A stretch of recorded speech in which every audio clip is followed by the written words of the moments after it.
right here. Like, point, I don't need to do that.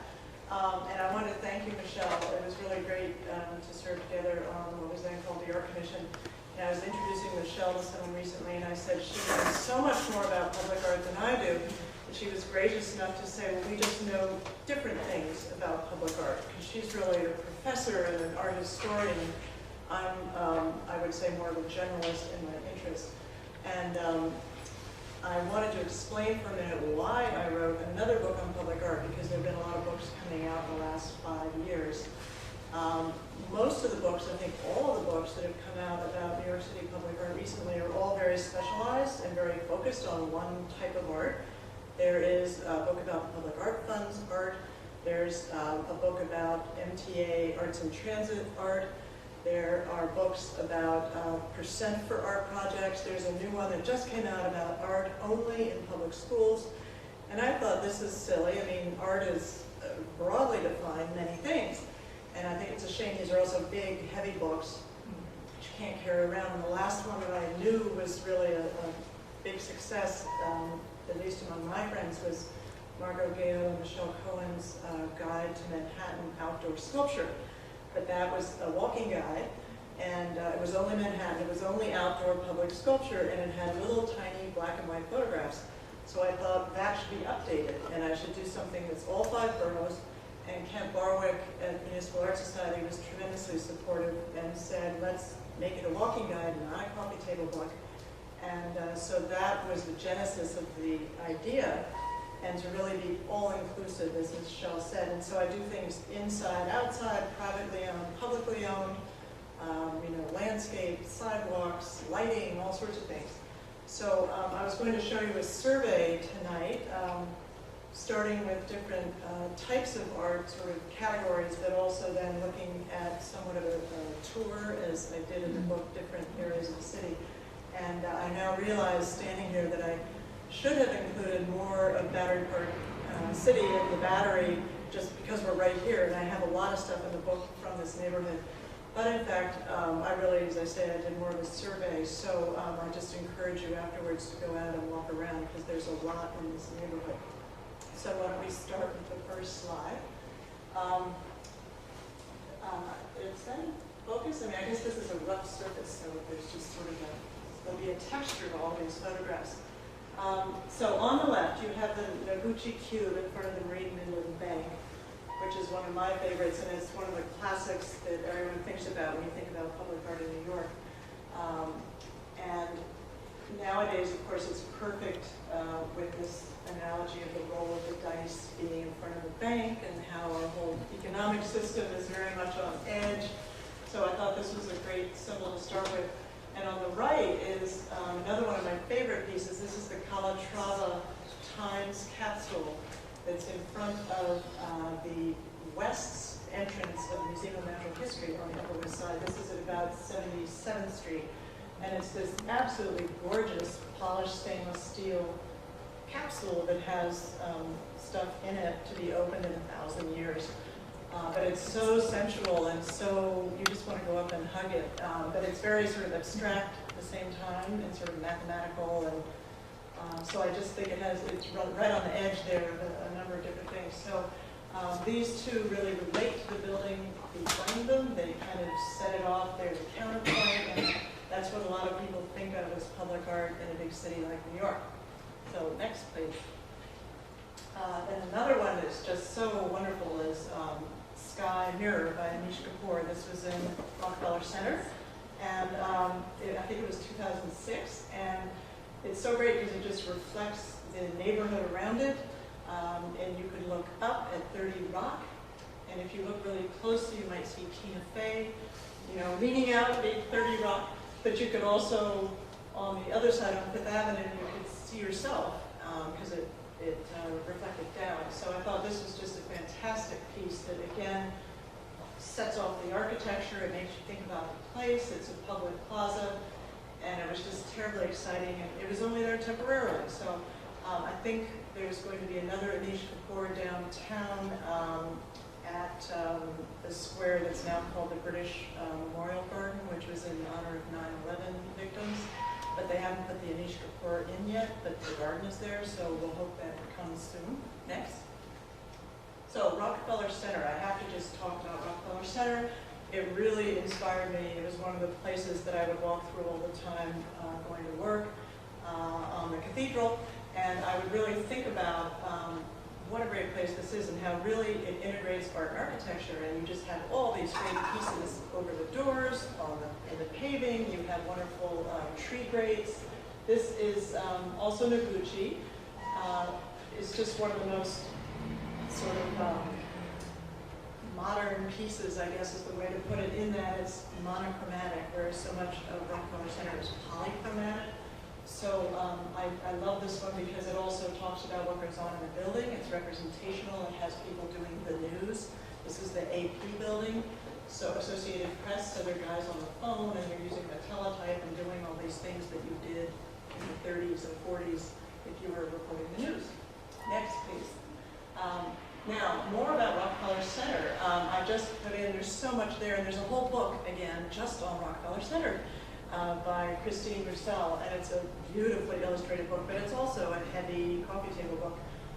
So I included just a selection of things in my book, but I love these two because this is the French building, this is the English building, and they're just so representational. The French one is really sensual. You have these nude, breasty women. It's all Art Nouveau. It's this incredible gilding. It's so luscious.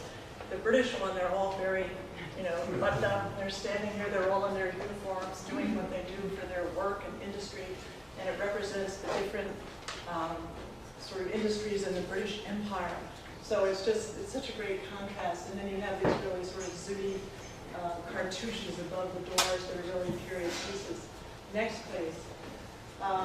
Now, also Rockefeller Center, we always think of Prometheus with Paul Manship, but one of my favorite pieces are these little bronzes that are also Paul Manship, but they're not gilded, and they're in the Channel Gardens now. They've kind of moved them around at various times, but they're just sort of charming period pieces. They just look like that 1930s era.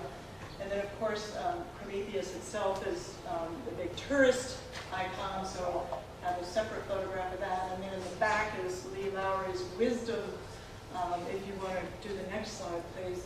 I have a close-up. This is just so spectacular. This is all special glass. It's like glass block made by Corning specifically for this site, and it has all these wonderful lines in it, and it's very artistic in and of itself, but you have this wonderful figure of the wisdom and then light and sound, two other figures framing him. But you get light going in during the day, you get light coming out at night, and it's just such a great, again, period piece. I just love the way it defines this whole entrance. This is, again, 30 block. And then the coloring was done by a guy named Leon Solon, and he did the coloration on this piece, and it was so successful that they then hired him to do a lot of the other pieces around Rockefeller Center. And it's these sort of earth tones, nice kind of oranges and burnt umber and moss green, and you'll notice these colors on a lot of the pieces. Now, on the right is the Lichtenstein from the Axa Equitable Building. I just thought these two make a great contrast together. This one is very site-specific also, even though it's a mural. There are lines in the piece that carry through. You can't see in this image very well, but the granite inside the lobby has joints in it, and Lichtenstein picked up on exactly where those joints were. And he also put shades in the upper right, which referenced this lobby because there were shades. People have offices here. These are windows, and people draw their shades for privacy. And it's just so exuberant. It's all about sort of summer life and has beach basketball. But this lobby, no one ever thinks of the building or the lobby. You just think of this painting. It really defines the space, and it's the one thing you go to see. And it's on 7th Avenue and 50th, and just one of those great pieces you'll never forget because it's so huge. Next, please. This is one of my favorite lobbies in Rockefeller Center. A lot of the other lobbies have paintings or murals, but I think this one is so beautiful because it's a very subtle piece from the 1970s. And there are actually air vents here that supply the space with fresh air. And the artist put these metal wires in little pieces of foil which flutter in the breeze, and this very gorgeous subtle lighting, and then the ceiling is gilded. There's a great little bust of Lindbergh up here, and a great quote about Lindbergh. But every time I go through this lobby, I just feel uplifted. It's a very peaceful, lovely place, so I wanted to show you that. Next, please. Now, this is 666 Fifth Avenue, and this was the Tishman Building, and it's, of course, changed hands many times. But this is an Kuchi Lobby, which is really fantastic. It's both a fountain piece with stainless steel fins and this water running down the wall, but also, sorry you can't see it here, but the ceiling is made up of fins which are in sort of wave-like forms, and it's called Landscape of the Cloud. And so it connects the ceiling where you feel like you're in the clouds with the same shapes and forms that are in the fountain. And so you kind of feel like you're underwater maybe. It's too bad that this lobby has been renovated several times by different developers who own the building, but Tishman Speyer, who most recently has owned it, did restore the fountain back to the way it originally worked. And so it is very close to what it used to be, although the whole lobby has changed and the walls are different. Next, please. So I put, this is the Noguchi again, 666 Fifth Avenue, juxtaposed with one of my favorite pieces in New York at the Hearst Building. This is called Ice Falls by James Carpenter. And it's just a spectacular piece of water running down over these glass, cast glass pieces. So there are glass pieces running horizontally, and then there's special glass fins that are inserted on the diagonal to get this wonderful cross texturing with the escalators that are also on the diagonal. And I was just there last night, and we had a wonderful tour showing just how the water is then collected at the bottom, and it actually is serviced, the water is provided from the roof. So this is part of the green design of this building, which has a gold LEED rating. So instead of a green roof, and it is a fairly small roof being a high-rise, they just collect the rainwater and then use it for irrigation and to have makeup water for the air conditioners, but then also they use it for this Ice Falls fountain. And then the fountain, the water running down, does cool the space, and in the winter it humidifies the space, and in the summer it dehumidifies the space. So it's actually an active art piece that really helps the lobby feel like a great place. You walk in and it's cool immediately. You hear that water running. It's just a really spectacular space. Next, please. And this is what it looks like if you're standing at the place beyond which you're not allowed to go, if you're not visiting someone in the Hearst Building, but you can see this. And so this diagonal escalator echoes these diagonals of the structural members of the building. And it's really a lovely piece. There is another piece up here on the wall that I don't remember the name of right now, but it's by an English artist who used mud from the Hudson River. And it's a wonderful pattern on the wall that kind of ties in the water theme. Next, please. Okay, two more juxtapositions. This is the Chrysler Building on the left, one of those Art Deco masterpieces.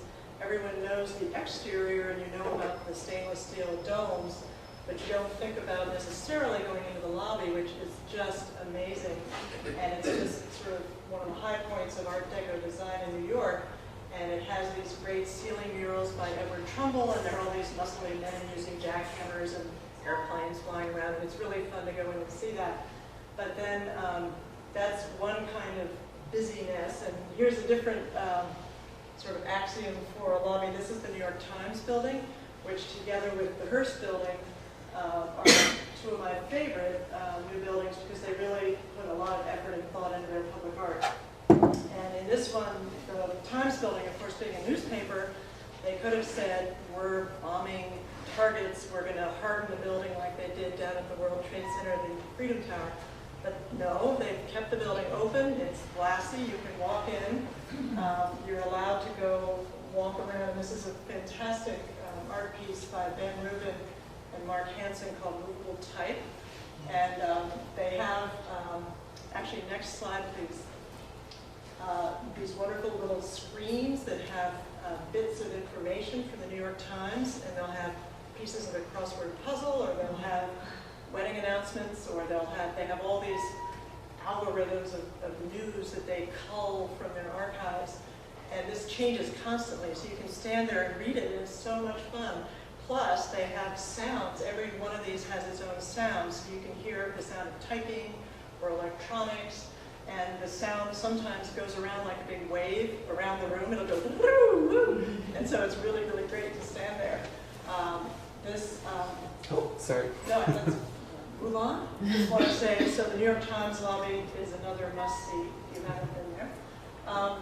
So walls, I've started thinking about walls as a category, that New York Times being one way to treat walls.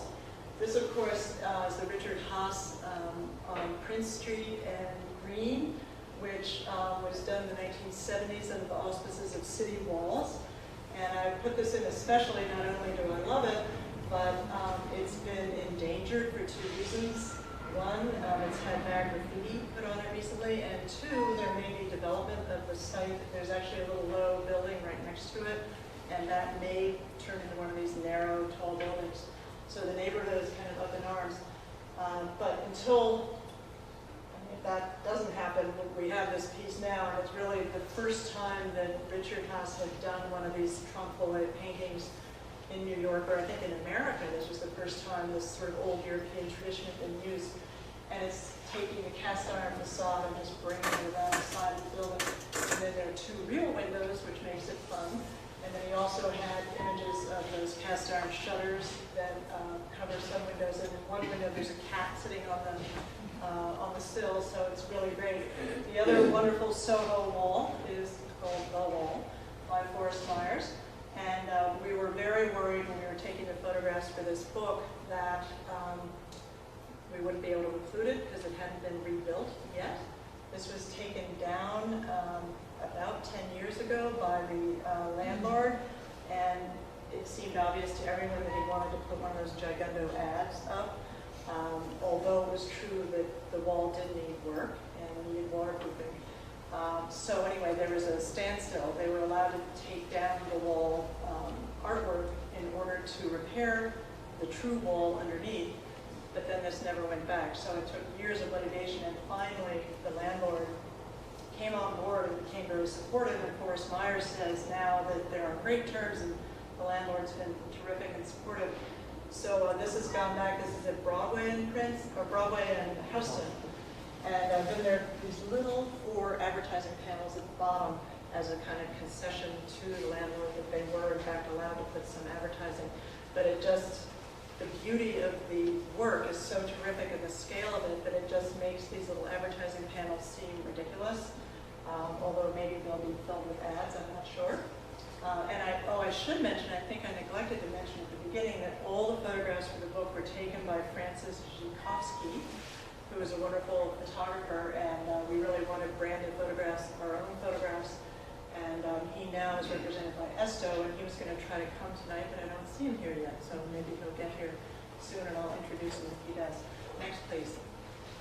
So this is just a close-up of a wall taken from the office of a friend of mine across the street. And then this is a wonderful piece by James Carpenter, which is another one of my favorites. This is on the Upper West Side. It's called Dichroic Lightfield. It's on the side of Millennium Towers at 66 and Broadway. And it's just one of those pieces that is transformative of the area, because it's up high. You don't think to look up necessarily, but once you do, depending on where you're standing, you get this amazing light. And these pieces that project out almost make it seem like they're sticking into the building. You get this spatial play, which is really beautiful. Next, please. This is another image of the same piece, which, if you walk to the south or you walk to the north, you walk across the street, it looks different and it's just gorgeous. That piece, and I want to mention actually this photo, a lot of these photos are in a show right now at the Center for Architecture that's going to be there till May 9th. I think there are only 22 photographs, but if you're interested in seeing better quality images, you can go there, and it's nice to have them big instead of small on the book. This is Seven World Trade, Another James Carpenter piece. This whole facade is made of perforated metal, and it's a wonderful way of disguising the fact that there's a whole substation behind here, so they couldn't have any windows. And it just is glowing depending on the time of day. And James Carpenter was also involved in the facade of the building, the glass part of the building higher up. But I think he did a brilliant job of disguising this clunky concrete base of the building below. Now this is a Jenny Holzer piece behind here, and this whole glass wall was done in collaboration between Jenny Holzer and James Carpenter. And then of course we have the Jeff Koons in front. This is that little plaza that was created in front of the building. And I think it's just extremely successful, and I think it's wonderful that Silverstein Properties engaged 3 different artists on this one site. Next, please. This is a close-up of the Jenny Holzer, and what's great too is that the wall on which these letters are projected is actually an anti-blast wall. Again, a sort of post-9/11 necessity, but by projecting these words and making it a very lively wall, you really don't think of it as something that's a security feature. It has a life of its own. On the right side is another way to treat a wall. This is actually taken from inside the Time Warner Center, looking out at Columbus Circle. This is yet another James Carpenter piece, and I have so many of his pieces because he's so successful at integrating his work with architecture in so many different ways. But this is a gigantic cable net wall, which actually goes up into Jazz at Lichtenstein Center. There's another section of the wall up there. There's a sort of inner and outer facade.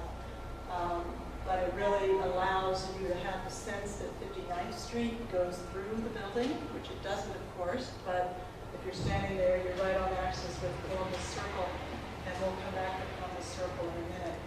Next, please. Now I'm just going to just show you another classic public art piece in front of a classic modern building. This is the Du Buffet at Chase Manhattan Bank. And it's interesting that this was not put up right away, that they couldn't decide what art to put in front of the building. And so they actually, I think it was 10 years later that the Du Buffet went up, and now none of us can imagine Chase Manhattan Plaza without this piece. But I love the 4 trees are so cartoon-like, and they really just enliven this space, and they're such a perfect way to offset this very staid corporate architecture, which is a modern classic of its own. And I put up the Roxy pane on the right just to show you another way of doing trees in an artful way. This was in Madison Square Park about a year ago, and there are these incredibly beautiful stainless steel trees. This is called Conjoined, because the 2 trees meet up ahead, or up above. And last night I went to the opening of the Roxy pane at the Metropolitan Museum. This is now has a piece on the roof of the Met, and it is spectacular. It's this huge tree-like form, but it covers the entire roof, and you can walk under it and engage with it. It's just amazing. So I recommend hustling up to the Met as soon as you can. Next, please. Now this is South Cove by Meredith and Susan Child and Stanton Exto. And I put this in just because it's such a wonderful artificial landscape, which is kind of like Central Park in that it looks like it's been there forever, but of course it hasn't, and it's completely artificially constructed. But I like the way the artist and the landscape architect and the architect all collaborated, and you have this kind of sense of ancient shoreline. You have beach plum and grasses and things, so you feel like you're on the edge of Manhattan. And then they have this sort of old-fashioned wharf, and it has these blue lights, and you kind of feel like a schooner might pull up any minute. It's got a wonderful feel, and I've always liked this space, so I would define this as public art as well. Next, please. Oh no, this is an interesting juxtaposition. We have the Sheep Meadow in Central Park, which I define as public art. All of Central Park, of course, is, but I singled out the Sheep Meadow just as a landscape design feature among many others that are in the book. But I wanted to just show that here we think of Central Park as this landscape surrounded by the city, and and you have this very clearly defined edge. And here's the Irish Hunger Memorial, very close by here, which I just love. A lot of people think it's kind of odd, and at first you might not know how to relate to it, but the more you get to know it, I think the better you like it. It's taking the landscape and really objectifying it and making it like a little piece on display, like it's in a museum, because it's tilted up. And Brian Toll was fantastic, interviewed about this piece, and I have quotes from him in the book, but he really thought of the landscape is the memorial. And so the landscape, by cutting it out and treating it like a special piece, that you objectify more than if you just had a park on grade with a fence around it. And that would not do the same thing. Next, please. So this is taken from the front side. It just looks like this kind of bucolic landscape, but then you realize there are these furrows in it, and so it reminds you of potato fields and the famine, and it's supposed to evoke that sense of loss, and you have the ruin, cottage that actually is an Irish cottage, reconstructed as a ruin. But then also these furrows remind you of death and cemeteries, and so it has this wonderful sense of kind of overlays of landscape meaning, and it's a very evocative, sad place. At the same time, when you walk around the backside, you realize that it's this amazing piece of architecture where you can walk up and have an outlook over to the Statue of Liberty, which is where a lot of, or Ellis Island, where a lot of the immigrants, Irish immigrants, arrived in New York. So there's this connection to Ellis Island.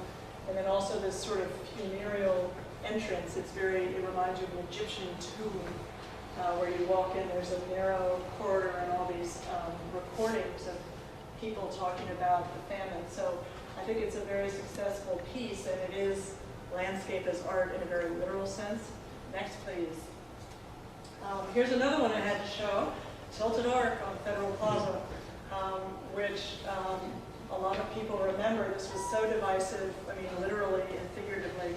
And it was Richard Serra's piece, and Richard Serra subsequently has, become this international superstar that is extremely successful, and everyone loves his work. But this piece in this place was not loved by people who worked in the building and neighborhood residents. So instead, we have Martha Schwartz today, and this is a piece that's really grown on me. Again, it's quirky and kind of odd, but she took these benches and ran them all around in a very playful way, and then you have boxwoods kind of mounded up to reference landscape. And my favorite feature are these very tall light fixtures that are the Central Park fixtures. So she's playing on the idea of park and public place, but put them on these huge, tall, stands. I think it's very funny and playful. And then things like the railings are done, again, with a sense of whimsy.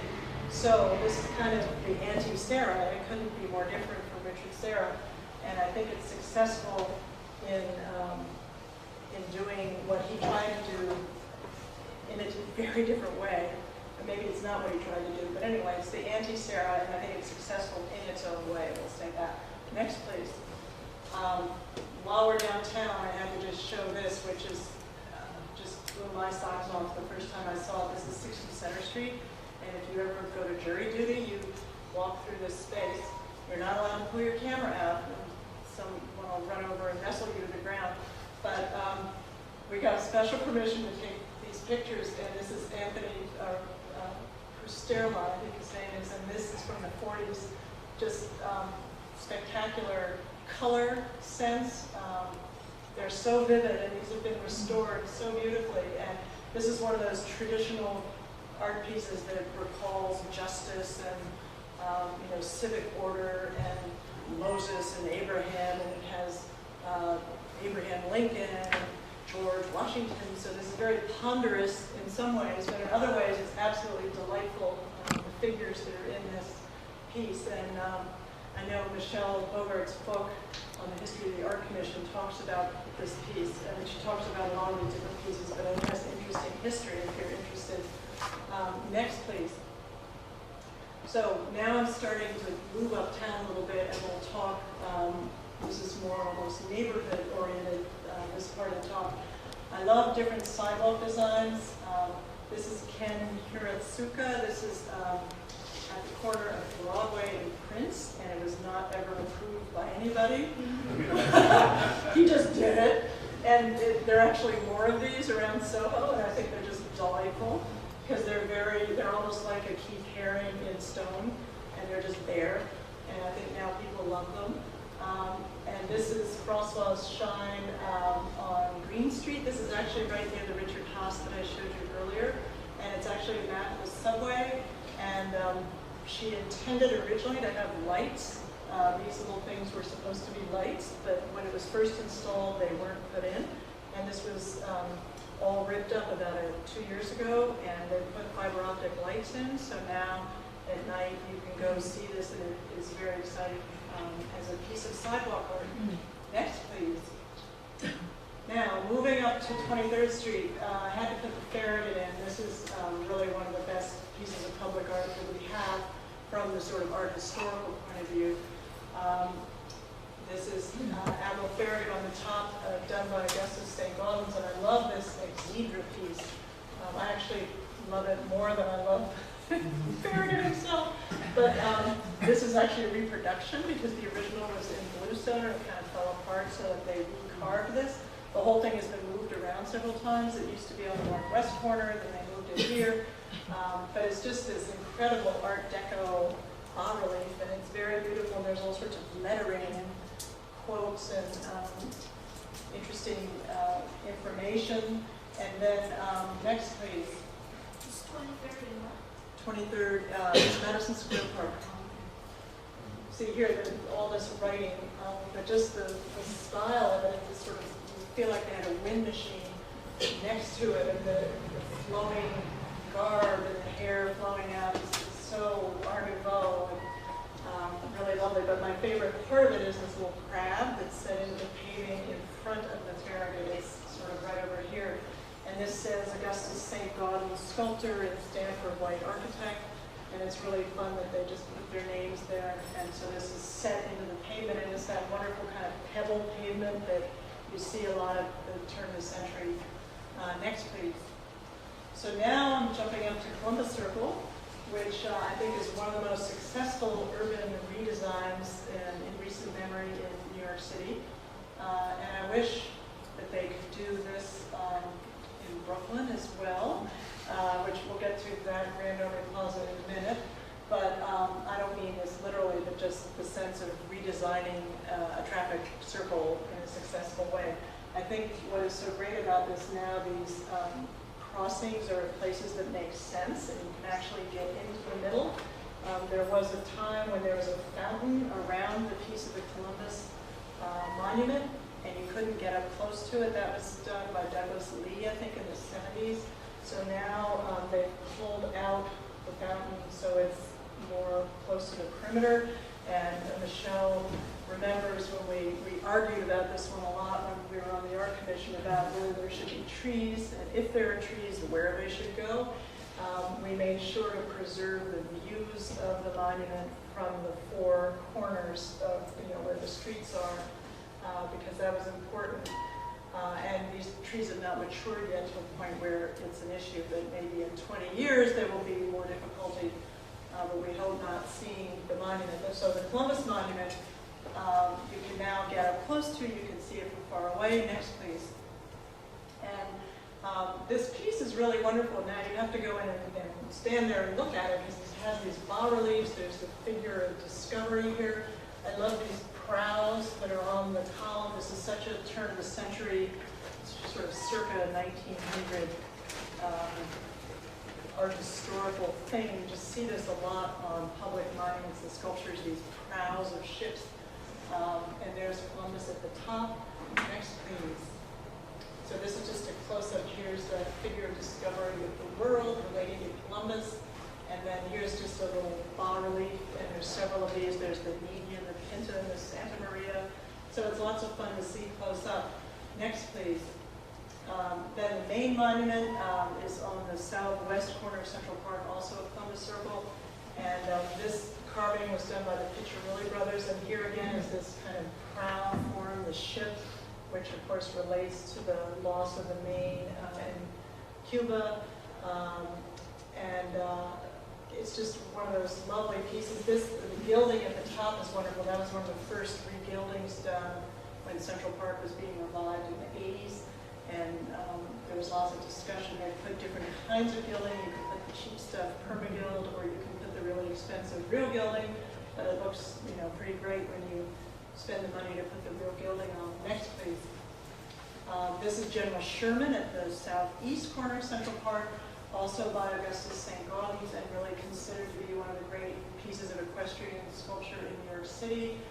This is the figure of Victory leading him on with the palm frond, which had to get restored. And this is the Grand Army Plaza of Manhattan. And this is really at the entrance to Central Park, which at 59th and 5th Avenue. And now we will go to Central Park for very few highlights. I had to put the mall in because it leads you into the park, and Betsy Rogers gives you a wonderful lecture about the whole sequence of how you should go into Central Park. But the mall is really the conduit to get you into Bethesda Terrace at the heart of 72nd Street. But just the way these elms arch up, and it's so cathedral-like, and it's just such a gorgeous landscape, and I just think it's one of the most peaceful, beautiful places in the city. In addition, there are sculptures up and down either side, and in the 19th century they loved putting sculptures of famous poets and William Shakespeare and all these people up and down the sides of the mall. So it has tons of public sculpture. Next, please. This is the Indian Hunter by J.Q.A. Ward, and this is a really beautiful piece that's just to the west of the mall, and I think probably the best sculpture in this vicinity of the park. And it's Civil War era, but it's very beautiful. It's one of the first sort of naturalistic American sculptures, and one of the first to go in Central Park. And then I had to put Balto in, and we just happened to catch this child at that moment. I mean, how lucky is that? So he looks like he's imitating Balto, so you have sort of man with dog in two different relationships here, but Balto, of course, is one of the most popular pieces in Central Park. Next, please. But we have to talk about Bethesda Terrace, which is the heart of the park, again, literally and figuratively. This is an Emma Stebbins piece, a fountain, Bethesda fountain in the middle of Bethesda Terrace. But the ceiling under 72nd Street is really spectacular. And when I first worked on this restoration back in the 80s, we meant to restore the ceiling, but when we took it down, it was in such terrible shape, these cast iron plates behind that support these tiles, that the whole thing had to go into storage until we could figure out how to get enough money to pay to put it back. So it took many years, and now this has been put back and restored. If you haven't been there, you must go, because these are just spectacular. These are encaustic tiles, Minton tiles from England from the 1860s. And you see tiles like this sort of on the floor of the U.S. Senate, or you see it in the Albany Capitol. Floor tiles, you never see them on the ceiling, so this is really unusual. And it's a suspended ceiling like this is, but it's all heavy encaustic tile with cast iron plates behind it. Next, please. And then I just wanted to encourage you to look at the carvings of Bethesda Terrace, which are gorgeous. This is all Nova Scotia sandstone. And the carvings represent different seasons of the year, different times of day. And they have birds and flowers, and they're just lovely. Next, please. Just more details. Here's one of the representations of spring. And even the balustrades going up and down the steps have wonderful carvings of plants and flowers. There's a whole another book on Central Park art and Central Park itself by Sarah Cedar Miller, if you want to see more detail about these. Next, please. Now, this is one of my favorites as a sort of civic urban piece of art, in the sense that it's very integrated with the front of the Museum of Natural History. It's very dated, in that you have this equestrian statue of Theodore Roosevelt sitting on a horse, and then you have an Indian and an African American standing next to him. So it's very insensitive in its depiction. On the other hand, it's a wonderful equestrian piece, clearly in need of restoration. And then this Theodore Roosevelt Memorial has an entire frieze that goes all the way along Central Park West, showing different animals from Africa and from out west. It has bison, and it's just wonderful. The frieze, and extends very long distance all up and down the base of the building. And then next picture, the inside of the building also has these murals all over the lobby of the Museum of Natural History, also part of the memorial. It's all about Theodore Roosevelt.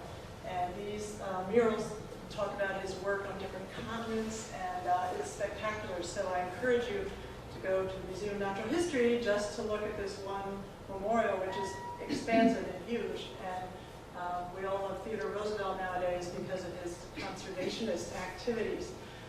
Next, please. Upper East Side, just the, this is the, I'm losing my mind. I can't think of his name. But anyway. Richard Morris Hunt, thank you.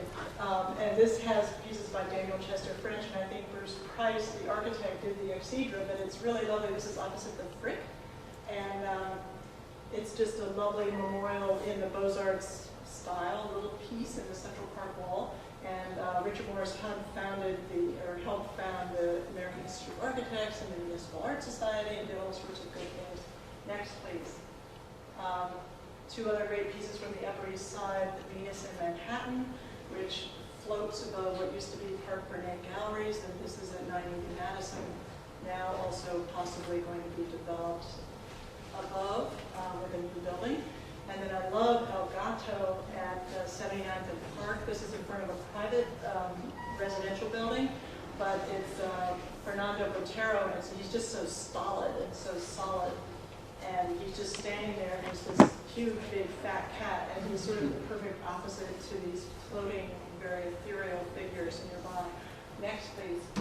And then the Calder sidewalk, done in 1970. You can see the signature up here and the date. This has been restored. It's because it's terrazzo, it falls apart, of course, over time. The Calder sidewalk is on Madison, on the west side of Madison in the 70s.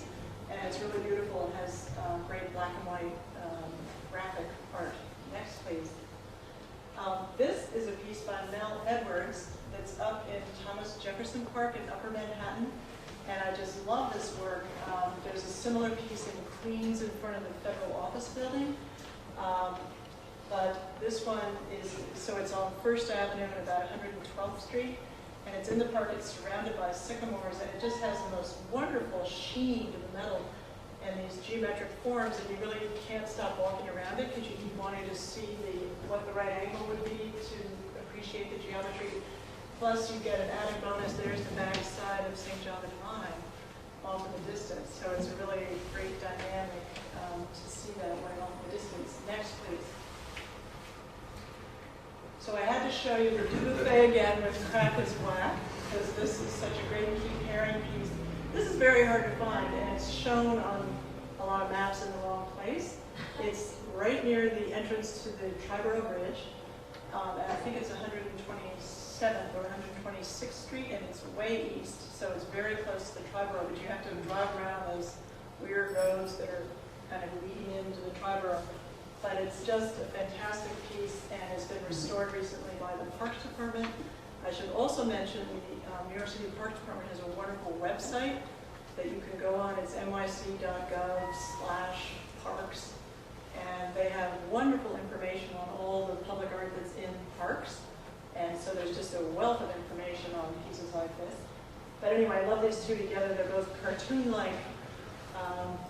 Next, please. And another sort of hidden treasure is up at the Audubon Terrace. This is the Hispanic Society. These are incredible bronzes by Anna Hyatt Huntington. And the day Francis and I went to take the pictures, we had this gorgeous light, and we just couldn't stop taking pictures. It was so beautiful. And I really recommend a trip to Audubon Terrace on a sunny day in the late afternoon. It's very, very beautiful. And then there are all these sayings about discoverers and names of Hispanic explorers, and it's very uplifting. Next, please. What is the address, please? Audubon Terrace is Broadway and 155th. Oh, no, 50 feet. Yes. And Broadway. Yes, it's on the west side.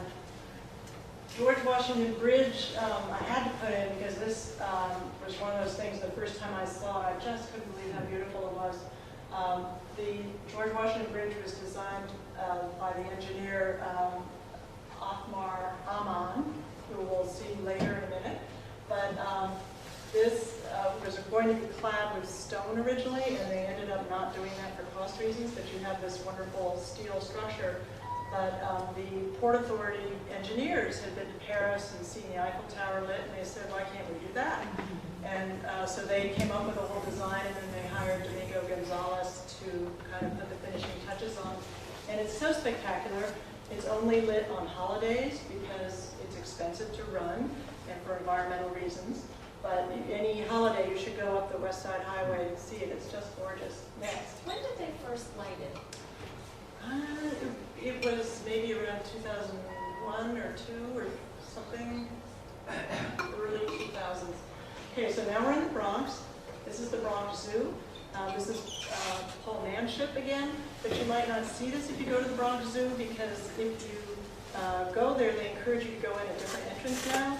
This is the old entrance, now used mainly by employees. So you need to sort of drive around to find this or walk around to find it. It's so gorgeous with these animals, again, from around the world. You have the lion at the top, you have antelope and bison and all sorts of things, African animals on one side. And it's just so exuberant, it's so beautiful, and it's just sitting in a place where most people don't see it. If you go straight in here, you would get to the Astor Court, which is where the new Lion House is, or it's old Lion House, renovated by F.X. Fowle. So now there's more activity at this end of the zoo. Next, please. I had to show you Henry Hudson because of the Hudson Fulton celebration, which is coming up this year. 2009 is the 400th anniversary of Henry Hudson's discovery, or not, his sailing into the harbor. And so there's the Henry Hudson at the top, and then at the bottom of this, there are these lovely little bas-reliefs, which I think are quite charming. On the south side, there's Henry Hudson with his East India Company employers, and then on the north side, it shows him trading with the Indians. This is right off the West Side Highway. And you see it if you cross the bridge at Spuyten Duyvil, you'll see it off to your left. And it's right there. Most people don't notice it because it's just this one little column and he's standing on the top and sort of looking out on Spuyten Duyvil. Next, please. Woodlawn Cemetery. I included cemeteries, only 2, Woodlawn and Greenwood in Brooklyn. But Woodlawn in the Bronx is absolutely gorgeous. Again, we were there on an amazing fall day, so we got these great pictures. But I think of the buildings and the landscape and the sort of design of the landscape as one form of art. But then in addition, you have individual pieces commissioned by families, which are, many great artists and architects who worked in these cemeteries. So well worth walking around. And Woodlawn in particular, well, both of them and Greenwood have staff on hand who would love to show you around. And they have websites and you can look up where different artists and architects did work. So you could spend a day there. Next, please. And I had to show you the Piccirilli Monument, which I thought was one of the most moving in Woodlawn. This sculpture was done around 1915, and I guess it must have been sitting in their warehouse. But the Piccirilli brothers, who did the main monument and many other great carved sculptures around New York City, one of their sons died in World War II, and they put this out in his memory, and there's a very moving inscription there. And so if you ask when you go there, where's the Piccirilli, I just thought this piece is so gripping when you see it, and when you know all the work the Piccirillis did all over the city. Next, please. Got to talk about the Hall of Fame of Great Americans. This is in the Bronx. This is the old NYU campus that then has become Bronx Community College.